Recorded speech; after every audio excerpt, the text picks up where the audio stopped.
This is episode 016 of Glioblast-O-Cast. How do I keep my energy up and manage fatigue?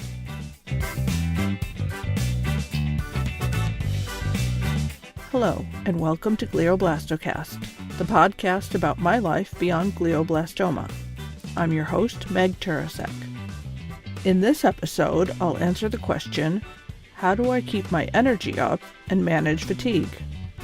As usual, a couple helpful links are on my show page.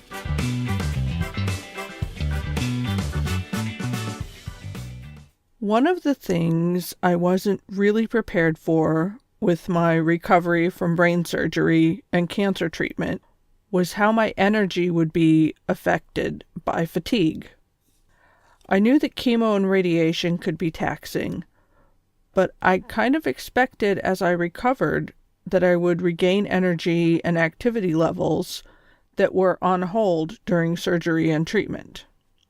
I've seen many fellow glioblastoma warriors who continue working and doing daily chores, and that does at times make me a little jealous. Like, I wish I had the same energy levels that they do. But we all have our own path to follow, and we can't expect to have the same experience that others have.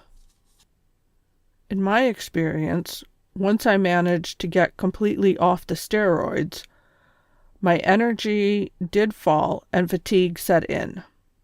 Building it back up has taken me to try different approaches that were not on my go-to list before surgery. I found help with a great physiotherapist who has been helping me to change my thinking and understand what I can accomplish by approaching my everyday tasks in a new-to-me way. Before the brain tumor, exercise would be in a concentrated session. I used to take a 1-hour boxing class. But now, that chunk of time focused on working out will leave me useless for the rest of the day. I've had to learn that my new normal involves exercise and activity spread out over the whole day. 15 minutes of activity followed by 10 minutes of rest. And when I do that, I'm able to function more consistently throughout the day. Another idea that has helped is the spoon theory. You can see my show notes for a link to that. This is a simplified idea about how we use energy, and it applies to many medical conditions. It says we have a certain amount of spoons per day, and each activity uses a certain number of spoons. And once our spoons are gone, our energy is done. It's a very generalized idea, but the basics are there. Really, it's about learning new limits and abilities and what will tax our energy and how to manage that. A big tool for me in managing my energy is napping. I find that now I tend to wake up early in the morning, but then I'll run out of steam just after lunchtime. If I force myself to plow through the day, I can become panicked or confused, maybe even cry at the smallest upset.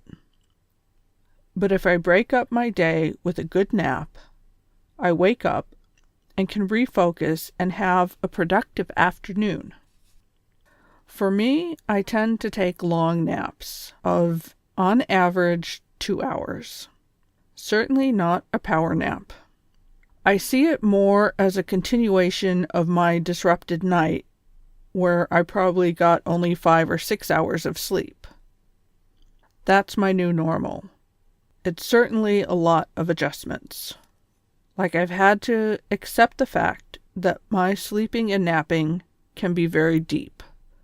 Since my surgery, I don't think I dream when I'm asleep. Maybe now and then, but I don't seem to remember any fantastic, crazy dreams like I used to have before the brain tumor. And sometimes, when I wake from a deep nap, for those first few moments, I'm a completely blank slate. I might not remember where I am, usually on the sofa or the bed, who I am, what day it is, if it's morning, noon, or night. But that quickly dissipates, and I get my bearings and can move on with my plans for the afternoon. So that's how I manage energy and fatigue, a combination of exercise and a good nap schedule.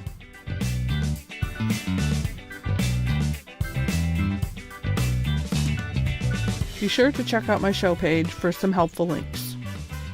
Thank you for listening. This is Glioblast-O-Cast, episode 16.